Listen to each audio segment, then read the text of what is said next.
Shalom saudaraku yang dikasihi Tuhan Yesus Kristus.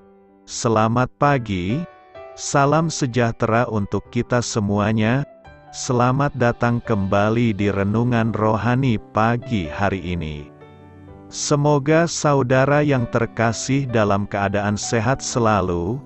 Kiranya damai dan sukacita Roh Kudus melimpah di dalam hati dan pikiran saudara saat ini. Sebelum kita mulai renungan pagi ini, marilah kita bersama-sama berdoa. Tuhan Yesus, terima kasih sudah membangunkanku pagi hari ini. Terima kasih atas penyertaan dan perlindungan Tuhan.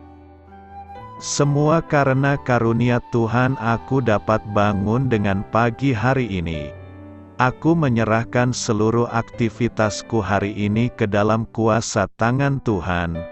Jauhkanku dari yang jahat, ya Tuhan. Tuhan Yesus, tolong lindungi dan berkati aktivitasku hari ini. Tolong berkati juga keluarga dan teman-temanku, Bapa Surgawi, oleh karya Roh Kudus. Tolonglah aku untuk menjauhi segala sesuatu yang melukai hati-Mu. Ampunilah segala dosa kami, ya Tuhan. Dalam nama Tuhan Yesus, aku sudah berdoa. Amin. Sahabat saudara rohani, pembacaan ayat emas Alkitab renungan kita hari ini terambil dari Kejadian 16 ayat 1 sampai dengan ayat 9 dan ayat 16. Adapun Sarai, istri Abram itu, tidak beranak. Ia mempunyai seorang hamba perempuan, orang Mesir, Hagar namanya. Berkatalah Sarai kepada Abram, "Engkau tahu, Tuhan tidak memberi aku melahirkan anak. Karena itu baiklah hampiri hambaku itu, mungkin oleh dialah aku dapat memperoleh seorang anak." Dan Abram mendengarkan perkataan Sarai. Jadi Sarai, istri Abram itu, mengambil Hagar, hambanya, orang Mesir itu, yakni ketika Abram telah 10 tahun tinggal di tanah Kanaan, lalu memberikannya kepada Abram, suaminya, untuk menjadi istrinya. Abram menghampiri Hagar, lalu mengandunglah perempuan itu. Ketika Hagar tahu bahwa ia mengandung, maka ia memandang rendah akan nyonyanya itu. Lalu berkatalah Sarai kepada Abram, "Penghinaan yang kuderita ini adalah tanggung jawabmu. Akulah yang memberikan hambaku ke pangkuanmu." Tetapi baru saja ia tahu bahwa ia mengandung, ia memandang rendah akan aku. Tuhan kiranya yang menjadi hakim antara aku dan engkau. Kata Abram kepada Sarai, "Hambamu itu di bawah kekuasaanmu, perbuatlah kepadanya apa yang kau pandang baik." Lalu Sarai menindas Hagar, sehingga ia lari meninggalkannya. Lalu malaikat Tuhan menjumpainya dekat suatu mata air di padang gurun, yakni dekat mata air di jalan ke Syur. Katanya, "Hagar, hamba Sarai, dari manakah datangmu dan kemanakah pergimu?" Jawabnya, "Aku lari meninggalkan Sarai, nyonyaku." Lalu kata malaikat Tuhan itu kepadanya, "Kembalilah kepada nyonyamu. Biarkanlah engkau ditindas di bawah kekuasaannya." Abram berumur 86 tahun, ketika Hagar melahirkan Ismaek baginya. Kejadian 16 ayat 1 sampai dengan ayat 9 dan ayat 16. Inti dari ayat emas renungan kita adalah, katanya, "Hagar, hamba Sarai, dari manakah datangmu dan kemanakah pergimu?" Mari kita mulai renungan pagi kita. Judul renungan kita hari ini adalah Allah memanggil nama Anda, ditulis oleh Mike Whitmer. Mari kita mulai kisah inspiratif. Natalia pergi ke negara lain dengan memegang janji bahwa ia akan disekolahkan. Namun, di sana, Natalia mengalami pelecehan fisik dan seksual dari si ayah di keluarga yang ditumpanginya. Ia dipaksa mengurus rumah dan anak-anaknya tanpa dibayar. Ia tidak diizinkan keluar rumah ataupun menggunakan telepon. Natalia pun dijadikan budak orang itu. Hagar adalah seorang budak Mesir dari Abram dan Sarai. Kedua tuannya itu tidak memanggil Hagar dengan namanya, mereka memanggilnya dengan sebutan hambaku atau hambamu. Kejadian 16 ayat 2 dan ayat 5 dan ayat 6. Mereka hanya ingin memanfaatkan Hagar untuk mendapatkan keturunan. Namun, Allah sungguh jauh berbeda. Malaikat Tuhan muncul pertama kalinya dalam kitab suci ketika dia berbicara kepada Hagar yang sedang mengandung di tengah gurun pasir. Malaikat tersebut adalah utusan Allah atau bahkan Allah sendiri. Hagar percaya malaikat itu adalah Allah.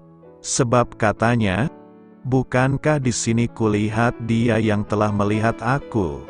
Apabila malaikat itu adalah Allah, bisa jadi dia adalah Sang Putra pribadi yang menyatakan Allah kepada kita yang menampakkan diri sebelum inkarnasi.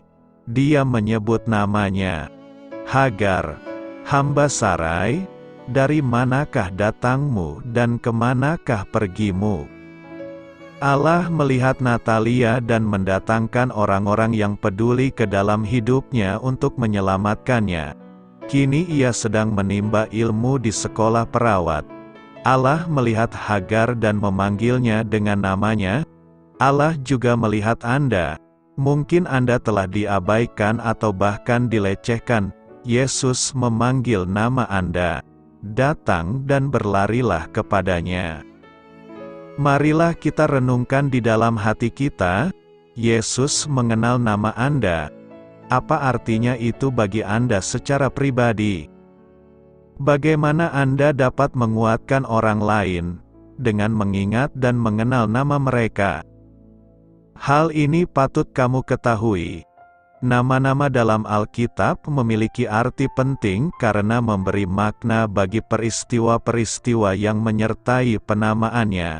Dalam Kejadian 16, dua nama menyatakan lebih jauh kepada kita mengenai diri Allah.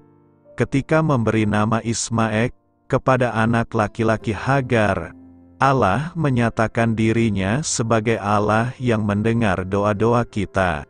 Karena Ismaek berarti Allah mendengar. Sebagai tanggapannya, Hagar menyebut Allah sebagai Dia yang telah melihat aku atau El Roi. Alkitab versi AYT menerjemahkannya demikian, Hagar memanggil nama Tuhan yang berbicara kepadanya itu dengan sebutan, "Engkaulah El Roi." Sebab katanya, "Sungguhkah di sini aku telah melihat Dia yang telah melihat aku?" Yahweh adalah Allah yang Maha Mendengar dan Maha Melihat. Sebelum kita lanjut ke pembahasan mendalam, saya ingin jelaskan apa itu Alkitab versi AYT. Alkitab yang terbuka, atau versi AYT, adalah keseluruhan sistem pembelajaran Alkitab, Bible Saindi System, yang lengkap dan terintegrasi dengan pustaka terbuka serta komunitas terbuka dengan memanfaatkan perkembangan teknologi yang ada di abad ke-21. Baiklah, mari kita lanjut ke pembahasan selanjutnya. Karena iman Abraham dan Sarah beroleh kekuatan, Ibrani 11 ayat 11 berkata demikian. Karena iman ia juga dan Sarah beroleh kekuatan untuk menurunkan anak cucu, walaupun usianya sudah lewat, karena ia menganggap Dia yang memberikan janji itu setia. Iman yang dimiliki keluarga Abraham dan Sarah menjadi teladan bagi umat percaya. Dengan iman mereka memperoleh kekuatan untuk menurunkan anak cucu mereka walau usia mereka sudah lanjut. Pengalaman iman keluarga Abraham sebagai bapa orang beriman ternyata tak selalu memberi kejelasan. Namun ia memiliki kekuatan untuk bertahan memegang janji Tuhan walaupun penggenapannya membutuhkan waktu lama, yaitu 25 tahun. Pada usia 75 tahun, ia pertama kali menerima janjinya bahwa kelak akan memperoleh keturunan. Lalu pada usia 100 tahun, ia baru mendapat penggenapan.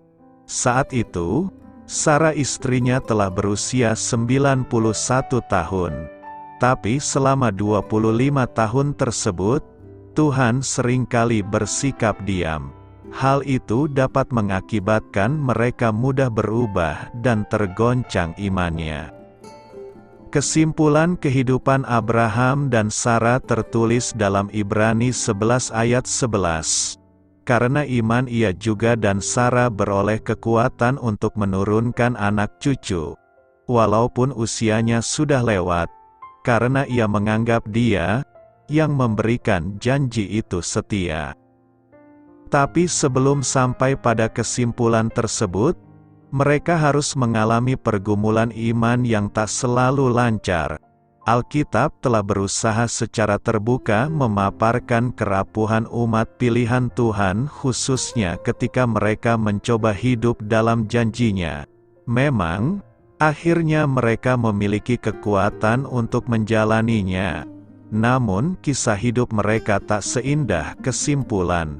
Bahkan terkadang mereka kehilangan orientasi yang benar.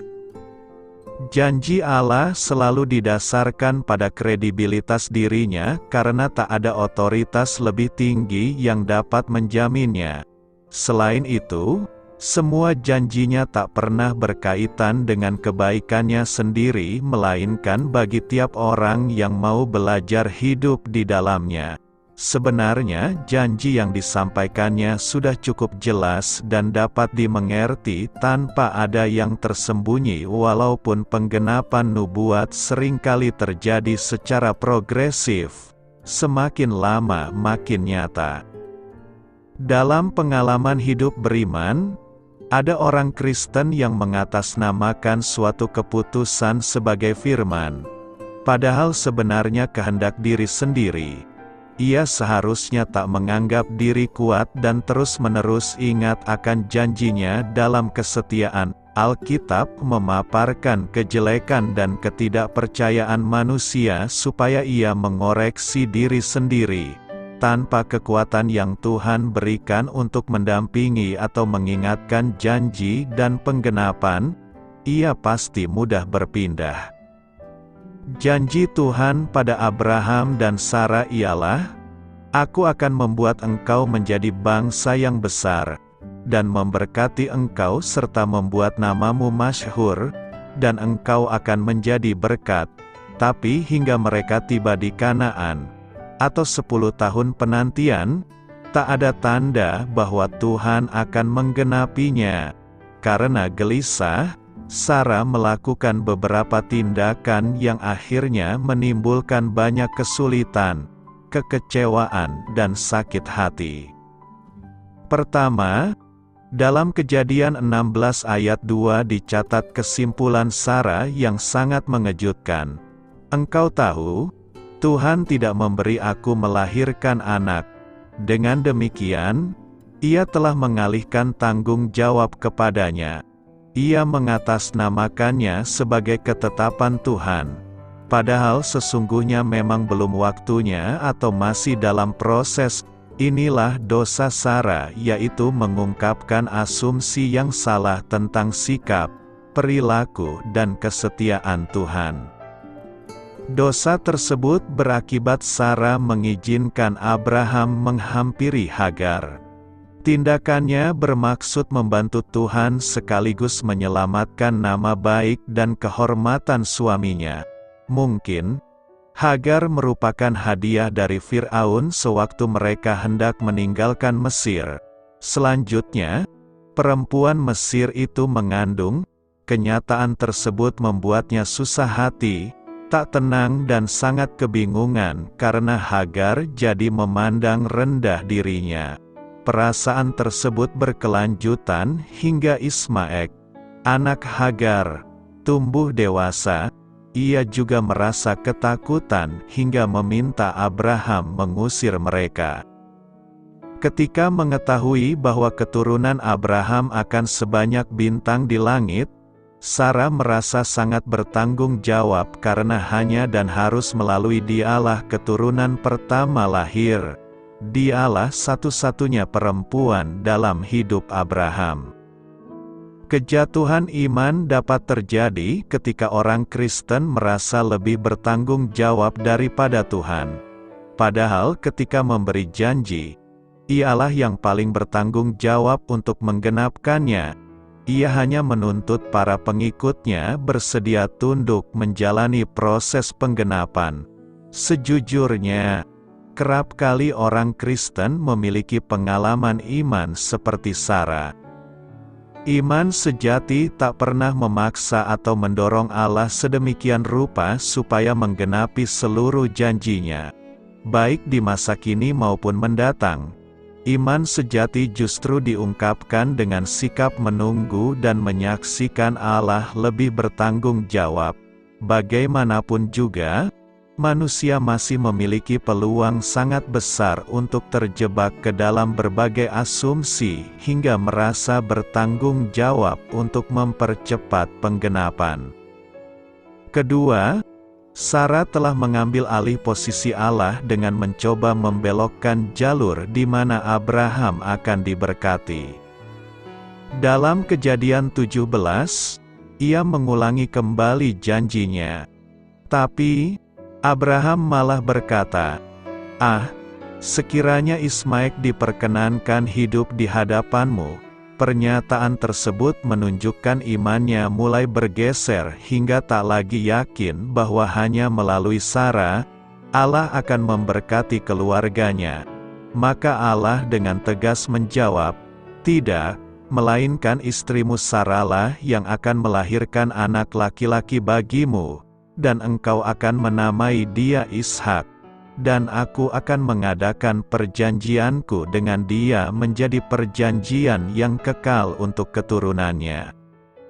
Situasi dan kondisi telah membentuk dan menggeser hidup, pikiran, pengertian dan kepercayaan keluarga tersebut terhadap janjinya. Saat itu, Abraham berusia 99 tahun sedangkan Sarah 90 tahun. Sekitar 13 tahun setelah Hagar melahirkan, Tuhan mulai berfirman lagi untuk memulihkan dan menegakkan kembali iman mereka. Ismaek lahir ketika Abraham berusia 86 tahun. Sebelumnya, ia mendiamkan mereka sebagai akibat tindakan bodoh Sarah. Mungkin juga, ia menguji keteguhan mereka dalam memegang kejelasan janjinya hingga tak mudah digeser. Namun ia tak membuang Hagar dan Ismaek. Sebaliknya malah memberi perlindungan khusus dan tetap memelihara mereka. Manusia mudah berubah hingga mengambil alih pimpinan Tuhan, bahkan mengabaikan kehendaknya. Termasuk orang Kristen mudah jatuh ke dalam kesulitan iman. Contohnya ialah Sarah. Keraguan mereka membuat Tuhan harus menegaskan ulang. "Tentang istrimu Sarai, janganlah engkau menyebut dia lagi Sarai, tetapi Sarah, itulah namanya. Aku akan memberkatinya, dan daripadanya juga aku akan memberikan kepadamu seorang anak laki-laki. Jikalau tak demikian, mereka mungkin akan tersesat dan kehilangan arah. Mungkin juga, mereka beralih pada objek iman lain, atau Allah dihilangkan dari hidup iman mereka." Ketiga, Sarah tak lagi mempercayai Tuhan.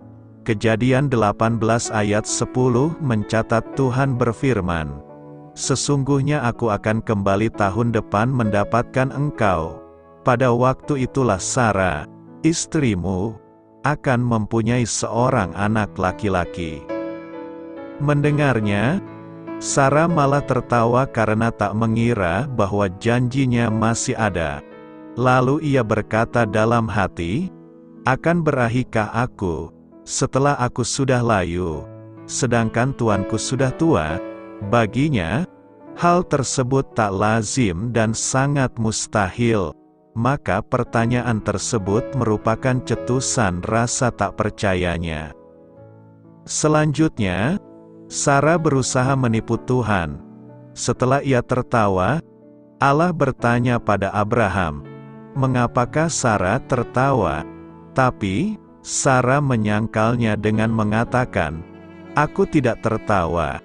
Kemudian Tuhan menegaskan, "Tidak, memang engkau tertawa." Dengan demikian, dosa Sarah terus berkembang kualitasnya. Sejujurnya, seringkali orang Kristen pun terjebak ke dalam situasi seakan-akan janjinya tak tergenapi. Misalnya, seseorang mengetahui bahwa Tuhan menghendaki semua orang berkesempatan mendengar Injil lalu bertobat. Maka ia rindu seluruh anggota keluarganya juga mengenal Tuhan. Karena itu, ia terdorong untuk berdoa supaya Allah membukakan pintu anugerah keselamatan bagi mereka. Selama 1 atau 2 tahun, ia mungkin masih bersemangat. Tapi setelah 5 tahun berlalu, ia mulai meragukan dan berhenti berdoa. Dinamika iman semacam itu real sekali.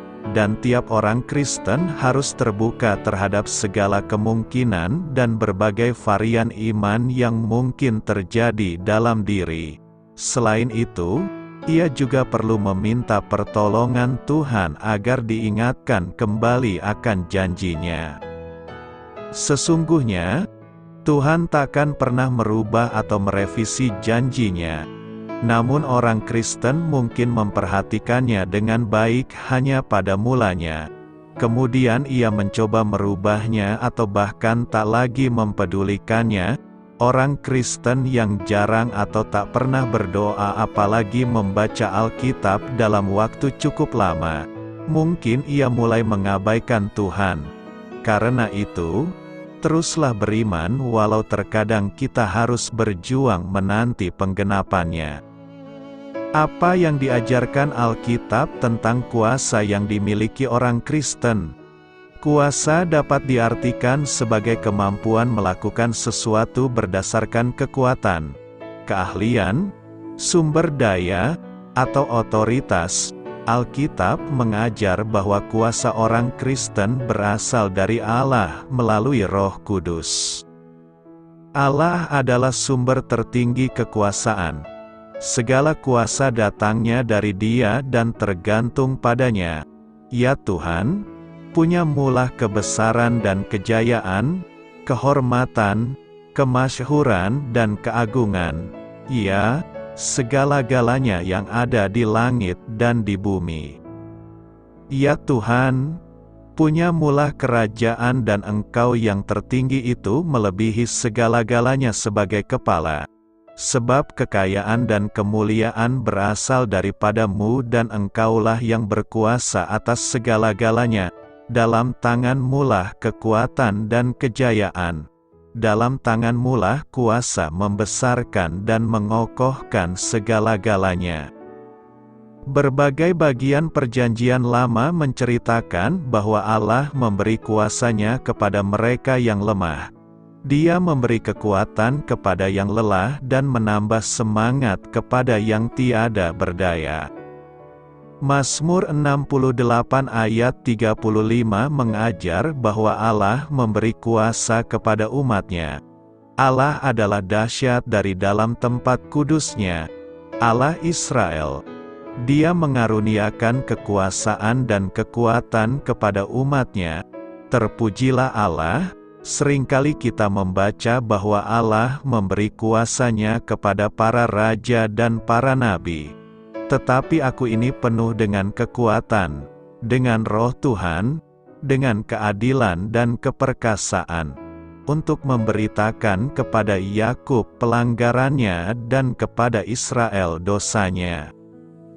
Kuasa tak terbatas Allah tercurah dalam kehidupan umatnya dalam berbagai aspek dalam Alkitab. Alkitab mengajar bahwa Injil sendiri ialah kuasa Allah bagi keselamatan.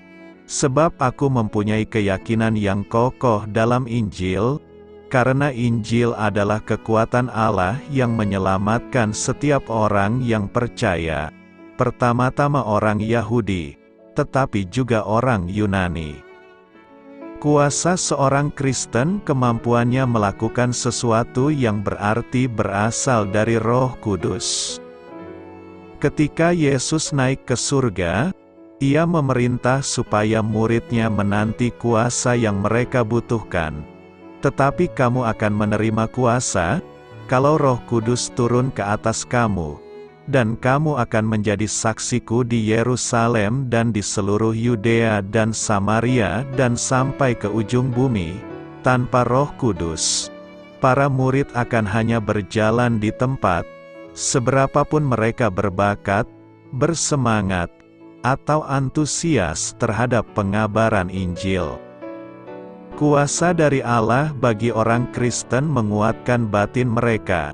Aku berdoa supaya Ia, menurut kekayaan kemuliaan-Nya, menguatkan dan meneguhkan kamu oleh Roh-Nya di dalam batinmu. Kita tidak berkecil hati, karena, meskipun manusia lahiriah kami semakin merosot, namun manusia batiniah kami dibaharui dari sehari ke sehari.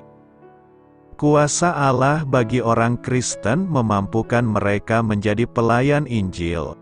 Dari Injil itu aku telah menjadi pelayannya menurut pemberian kasih karunia Allah, yang dianugerahkan kepadaku sesuai dengan pengerjaan kuasa-Nya. Kuasa orang Kristen bukan milik dirinya secara pribadi. Setelah Allah menggunakan Petrus sebagai sarana menyembuhkan pengemis yang lumpuh, Rasul itu menjelaskan kepada saksinya bahwa orang itu tidak disembuhkan oleh kuasa Petrus sendiri, melainkan melalui iman di dalam nama Yesus Kristus. Hai orang Israel, mengapa kamu heran tentang kejadian itu dan mengapa kamu menatap kami seolah-olah kami membuat orang ini berjalan karena kuasa atau kesalehan kami sendiri? Allah Abraham, Ishak dan Yakub, Allah nenek moyang kita telah memuliakan hamba-Nya, yaitu Yesus, dan karena kepercayaan dalam nama Yesus, maka nama itu telah menguatkan orang yang kamu lihat dan kamu kenal ini, dan kepercayaan itu telah memberi kesembuhan kepada orang ini di depan kamu semua. Kuasa orang Kristen dari Allah memampukannya menahan penderitaan dan penganiayaan, sebab Allah memberikan kepada kita bukan roh ketakutan, melainkan roh yang membangkitkan kekuatan, kasih dan ketertiban. Jadi janganlah malu bersaksi tentang Tuhan kita dan janganlah malu karena aku, seorang hukuman karena Dia, melainkan ikutlah menderita bagi Injil-Nya oleh kekuatan Allah. Kuasa orang Kristen disempurnakan dalam kelemahan. Tetapi jawab Tuhan kepadaku, cukuplah kasih karuniaku bagimu, sebab justru dalam kelemahanlah kuasaku menjadi sempurna. Sebab itu terlebih suka aku bermegah atas kelemahanku, supaya kuasa Kristus turun menaungi aku. Seorang Kristen mendapatkan kekuatan melalui doa. Karena itu hendaklah kamu saling mengaku dosamu dan saling mendoakan, supaya kamu sembuh. Doa orang yang benar, bila dengan yakin didoakan, sangat besar kuasanya. Allah menguatkan orang Kristen untuk melayani, untuk berbicara dalam nama-Nya dengan keyakinan akan kehadiran-Nya yang selalu menyertai. Yesus mendekati mereka dan berkata, "Kepadaku telah diberikan segala kuasa di sorga dan di bumi. Karena itu pergilah, Jadikanlah semua bangsa muridku dan baptislah mereka dalam nama Bapa dan Anak dan Roh Kudus, dan ajarlah mereka melakukan segala sesuatu yang telah kuperintahkan kepadamu. Dan ketahuilah, aku menyertai kamu senantiasa sampai kepada akhir zaman. Efesus 3 ayat 20 mengajar bahwa kuasa Allah melampaui pengertian kita. Kuasa ilahi sedang bekerja di dalam orang Kristen supaya kita dapat melakukan jauh lebih banyak daripada yang kita minta atau yang kita bayangkan. Efesus 1 ayat 19-20 mengajar bahwa kuasanya bagi kita yang percaya tiada bandingnya. Selebihnya, kuasa yang Allah berikan pada orang percaya tidak lain dari kuasa yang membangkitkan Yesus Kristus dari kematian dan menempatkannya di kedudukan surgawi. Orang percaya mempunyai banyak alasan untuk bersukacita. Alkitab mengajar bahwa kuasa Kristus telah melengkapi kita guna hidup secara kudus dalam dunia berdosa ini. Karena kuasa ilahinya telah menganugerahkan kepada kita segala sesuatu yang berguna untuk hidup yang saleh oleh pengenalan kita akan Dia, yang telah memanggil kita oleh kuasa-Nya yang mulia dan ajaib. Doa saya menyertai saudara sekalian, marilah kita menyampaikan doa syafaat. Tuhan Yesus, terima kasih, karena Engkau mengenal namaku. Aku bersandar pada kasih-Mu bagiku. Amin. Sampaikan harapan dan permintaan saudara kepada Tuhan.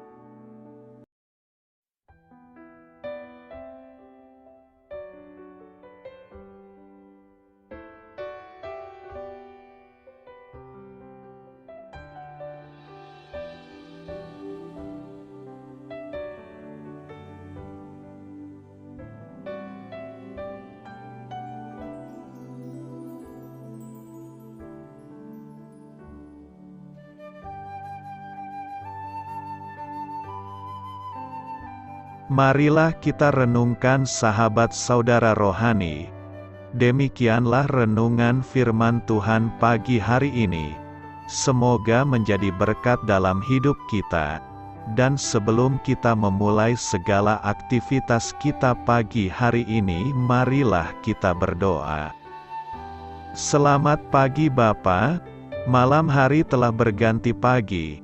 Kehidupan baru telah Engkau berikan kembali bagi kami. Bapa Surgawi, tolonglah aku menyadari kebutuhan orang lain, supaya aku dapat membagikan apa yang telah Engkau berikan kepadaku. Pada saat aku membutuhkan, berilah aku keyakinan bahwa Engkau akan mencukupkanku, melalui orang-orang yang mengasihi-Mu, bukan karena kami pantas atau layak, namun karena kasih karunia-Mu kami boleh ada, sebagaimana kami ada di pagi hari ini. Terima kasih Tuhan, atas kesempatan baru yang telah Tuhan berikan kepada kami, untuk bisa memperbaiki diri agar kami bisa lebih layak di hadapan-Mu. Hari ini kami serahkan semua perkara dan kesulitan yang akan kami lalui ke dalam tangan-Mu. Biarkanlah kami bisa memuliakan-Mu dalam segala aktivitas yang akan kami lakukan. Amin. Biarlah firman Tuhan menjadi pengingat untuk kita semua, bahwa tuntunan dari Roh Kudus akan selalu memberi jalan keluar bagi setiap permasalahan hidup kita, dan memberi kedamaian di hati kita. Sampai jumpa di renungan pagi saudara rohani berikutnya. Kiranya Tuhan selalu memberkati saudara semua hari ini. Amin. Shalom.